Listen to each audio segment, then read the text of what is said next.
बिहार के नियोजित शिक्षकों के प्रमाण पत्रों बहाली की जांच कर रहे निगरानी ब्यूरो पर भी, निगरानी विभाग पर भी अब सवाल खड़ा होने लगे हैं।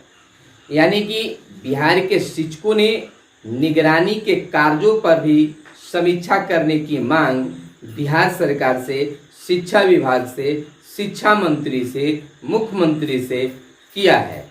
इसको लेकर बिहार के नियोजित शिक्षक संघ के, परिवर्तनकारी प्रारंभिक शिक्षक संघ के प्रदेश अध्यक्ष बंशीधर ब्रजवासी ने सरकार से मांग किया है कि निगरानी के कार्यों का भी, जांच का भी सरकार समीक्षा करे। नमस्कार, आप इस समय देख रहे हैं मगध संवाद और मैं आपके साथ हूं सुनील बॉबी। तो बिहार के नियोजित शिक्षकों की जांच कर रहे निगरानी अन्वेषण ब्यूरो के कार्यों के भी जांच करने की, समीक्षा करने की मांग बिहार के शिक्षक संगठनों के द्वारा अब होने लगा है।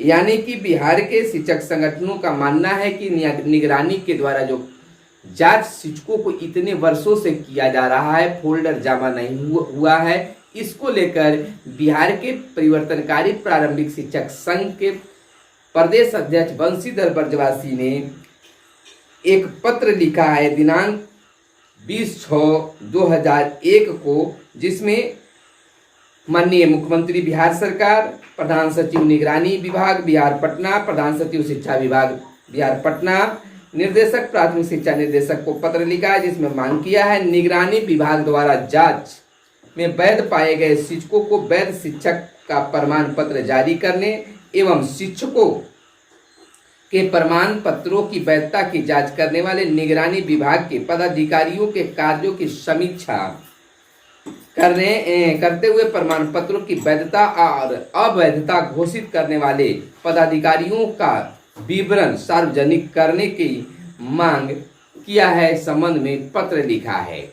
यानी कि जो पदाधिकारी शिक्षकों की फाइलों की जांच कर रहे हैं, चाहे वह वैध बता रहे हैं, अवैध बता रहे हैं, उन पदाधिकारियों के भी सार्वजनिक होना चाहिए और उनकी भी कार्यों की समीक्षा होनी चाहिए।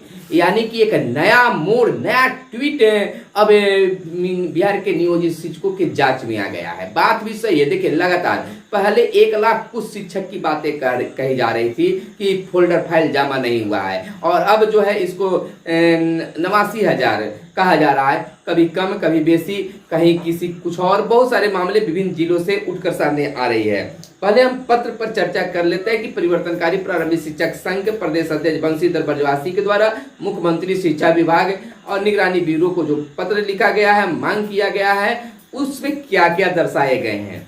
आप वीडियो में लगातार बने रहेंगे, अंत तक बने रहेंगे, प्रमुख चीजों को सुनकर ही वीडियो को बंद करेंगे, स्किप करके वीडियो को ना देखेंगे, नहीं तो आगे वाली बात और पीछे वाली बात और बीच में जो मुख्य बातें बताई जाएगी, कही जाएगी, जो लाई गई है, तो वो आप जान नहीं पाएंगे, वो अधूरी जानकारी ठीक नहीं होता है। पत्र में कहा गया कि उपयुक्त विषय कृपया कर हस्ताक्षरी के पत्रांक 37/2021 दिनांक 10/3/2021 का प्रत्याशा स्मरण करना चाहेंगे। उक्त पत्र के माध्यम से हस्ताक्षरी से यह मांग की गई थी कि जिन शिक्षकों के प्रमाण पत्रों की जांच कर ली गई है, उन्हें वैध शिक्षक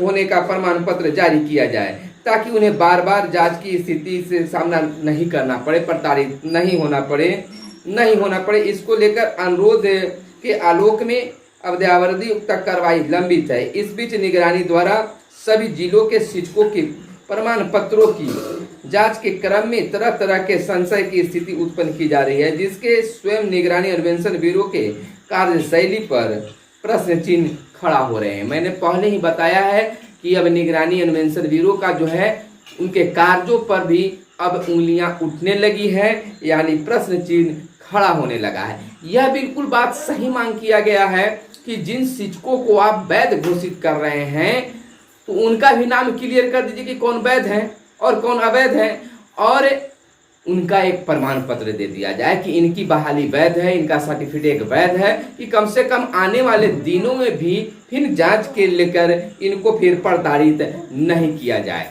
12-13 वर्षों से शिक्षक नियोजित शिक्षक बहाल हैं और अब उन पर प्रश्न खड़े किए जा रहे हैं। बार बार उनको प्रमाण पत्रों की बात शिक्षक कहते हैं, नियोजित शिक्षकों का कहना है कि एक बार नहीं कम से कम 20 बार भी 25 बार 20 बार हम लोगों ने प्रमाण पत्र को जांच करने के लिए दिया गया है, मांग किया जाता रहा है विभागों के द्वारा, लेकिन अब तक जांच नहीं हो पाया है। तो चलिए इस बार भी हम लोग दे देते हैं। तो कम से कम जो वैध है उनको वैधता की प्रमाण पत्र मिलना चाहिए। तो इस बात को लेकर हम भी समर्थन करते हैं कि इनकी मांग उचित है। पत्र में आगे ब्रजवासी जी ने लिखा है कि पूर्वी चंपारण जिले के शिक्षकों के प्रमाण पत्रों की जांच कर रहे पुलिस निरीक्षक सह जांचकर्ता निगरानी कोषांग बीआरसी भवन मोतिहारी पूर्वी चंपारण ने अपने पत्रांक 101 दिनांक 30/6/2018 के माध्यम से जिला कार्यक्रम पदाधिकारी स्थापना सह नोडल पदाधिकारी पूर्वी चंपारण मोतिहारी को सूचित किया गया था कि जिले के शिक्षकों के कुल 15,662 फोल्डरों में से 13,748 फोल्डर निगरानी कोषांग को प्राप्त हो चुके हैं एवं जमा करने हेतु शेष 1,914 फोल्डर लंबित हैं। लेकिन अब जब सभी शिक्षकों के प्रमाण पत्रों के फोल्डर की संगत समीक्षा की जा रही है तो एनआईसी की वेबसाइट पर जो सूचना प्रसारित की गई है उसमें पूर्वी चंपारण जिले के शिक्षकों को 12,121 फोल्डर अपर्याप्त बताए जा रहे हैं और केवल 3,541 फोल्डर ही जमा दिखाए जा रहे हैं। इस प्रकार निगरानी विभाग के पदाधिकारियों की कार्यशैली स्वयं संदेशात्मक बन गई है। इसी तरह से स्थिति सिवान जिले की भी बताई जा रही है। तो कई उदाहरण शिक्षक संगठन परिवर्तनकारी प्रारंभिक शिक्षक संघ के द्वारा दिया गया है और प्रश्न चिन्ह खड़े किए जा रहे हैं। ऐसे भी प्रश्न हर जिले से उठ रहे हैं, लेकिन सबसे पहले सबसे आगे परिवर्तनकारी प्रारंभिक शिक्षक संघ के द्वारा निगरानी के कार्यों पर उंगलियां उठाई गई है, प्रश्न चिन्ह खड़ा किया गया है, उदाहरण सहित बताया गया है कि आखिर इस तरह से क्यों हो रहे हैं। बहुत से जिलों में ऐसी बातें हो रही है कि निगरानी की संख्या शिक्षकों को पहले बताया गया है। 2 माह पहले ही कुछ आया था तो उसमें शिक्षक जैसा बताते हैं कि 2 माह पहले ही निगरानी के संबंध में कुछ मांगा गया था जिसमें निगरानी संख्या शिक्षक को दिया गया था, पहले ही मिल गया था जिसमें निगरानी की संख्या बताया जाना था। तो जब निगरानी के द्वारा संख्या मिल गया, निगरानी संख्या प्राप्त हो गया है, तो कैसे फिर बाद में हुआ कि उनका फोल्डर जमा नहीं है, उनका प्रमाण पत्र जमा नहीं है और फिर से अब उनको वेबसाइट पर पोर्टल पर लोड करने की बातें की जा रही है। यानी कि कुल मिलाकर कह सकते हैं कि कुछ तो घालमेल है। लेकिन कुछ भी हो, फोल्डर फाइल अगर जमा करना है तो उसको जल्द से जल्द जमा कराकर 1 माह का जो समय दिया गया है जमा कराकर और शैक्षणिक प्रशैक्षणिक प्रमाण पत्र जिनका सही है उनको वैध होने का प्रमाण पत्र भी देना होगा। दूसरी बात यह भी उठी थी जो शिक्षक संगठन के मांगों के बाद शायद वापस ले लिया गया है कि शिक्षक जो हैं मेधा सूची भी जमा करें। तो बहाली किया है पंचायत के माध्यम से मुखिया पंचायत सचिव के द्वारा किया गया है, प्रखंड बीडीओ साहब के द्वारा किया गया है।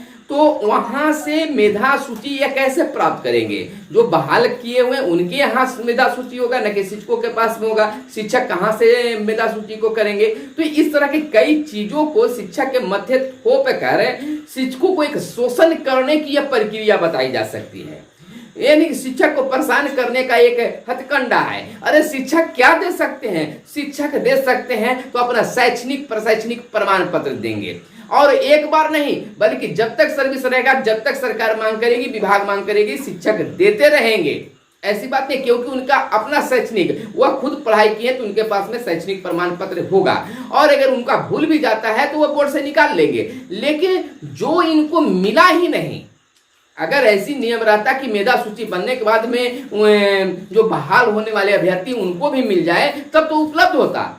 अगर मान लीजिए कि किसी पंचायत में 20 शिक्षक बहाल हैं तो उसमें से 2, 4, 5 शिक्षक के पास में वह प्रमाण पत्र भूल सकता है, लेकिन सबके पास में तो नहीं भूलेगा। लेकिन मेधा सूची की मांग करना यह तो कुछ और प्रश्न खड़ा करता है। यह हास्यास्पद बात है कि आखिर जो बहाल करने वाले उनसे नहीं मांगा जा रहा है बल्कि जो बहाल हुए उनसे मेधा सूची मांगा जा रहा है। खैर, शिक्षक संगठन के पहल के बाद इसको शायद वापस ले लिया गया है। पत्र तो हमें अभी प्राप्त नहीं हुआ है वापस होने का, लेकिन अगर किसी के पास में पत्र होंगे तो निश्चित तौर पर उसको वायरल करें ताकि शिक्षकों को भी जानकारी इसकी मिल सके। तो एक बार फिर से निगरानी ब्यूरो के कार्यों की समीक्षा की बात परिवर्तनकारी प्रारंभिक शिक्षक संघ के द्वारा किया गया है, यानी कि उनके कार्यों पर भी प्रश्न चिन्ह खड़ा किया गया है, उंगलियां उठाई गई है कि उनकी कार्यों की भी समीक्षा की जाए। आखिर बार बार कभी फोल्डर बता रहे कितना आप पर्याप्त है, बाद में बताया जा रहा है कितना आप पर्याप्त है, तो इस तरह से कब तक चलते रहेगा। इस कोरोना महामारी में जहां लोगों को शांत चित्त से रहने की बात की जा रही है, टेंशन लेने की बात नहीं की जा रही है, तो वहीं एक बार फिर से नियोजित शिक्षकों को एक बड़ा टेंशन दे दिया गया है। बात कर ले नियोजित शिक्षकों की, तो कई नियोजित शिक्षकों से बात हुई है, जिनका नाम है वो भी और जिनका नाम नहीं है वो भी। सारे लोग टेंशन में है कि 10 वर्ष 12 वर्ष नौकरी करने के बाद में और अब जांच वाली बात हो रही है, यह कहां तक सत्यता है। लेकिन यह जरूर करेंगे कि जिस प्रकार से परिवर्तनकारी प्रारंभिक शिक्षक संघ के द्वारा निगरानी ब्यूरो पर प्रश्न चिन्ह खड़ा किया गया उनके कार्यों पर, यह एक बेहतर पहल है। यह हर कोई बात कर रहा था, लेकिन आगे आकर परिवर्तनकारी ने यह कार्य कर दिखाया है और सरकार से मांग किया गया कि उनके कार्यों की समीक्षा करें और जिस पदाधिकारी के द्वारा वैध अवैध ठहराया जा रहा है उनका भी नाम सार्वजनिक हो कि लोग उनके बारे में भी जाने कि हमारे प्रमाण पत्रों की जांच किसने किया। यह सार्वजनिक होना चाहिए। यह बातों में केवल इस तरह से बयानबाजी करने से कुछ नहीं होगा। फिलहाल शिक्षक टेंशन में है और वेतन की जो मांग करते हैं तो इस तरह से उलझा दिया जाता है शिक्षकों को। है कुछ शिक्षक संगठनों का, कुछ शिक्षक नेताओं का यह भी कहना कि एक शिक्षकों को डराने का, भयभीत करने का हमेशा सरकार कुछ न कुछ हथकंडा निकालते रहती है कि जिससे शिक्षक जो है समय पर वेतन की मांग ना कर सके। तो फिलहाल हमारे साथ बने रहें। आप शिक्षकों को लेकर हमारी आवाज ऊंची रहती है, उठाते रहते हैं, तो आप शिक्षक हैं तो निश्चित तौर पर वीडियो को लाइक कर देंगे और चैनल को सब्सक्राइब नहीं किए तो चैनल को सब्सक्राइब कर देंगे। फिलहाल दीजिए इजाजत। धन्यवाद। जय हिंद, जय भारत, वंदे मातरम।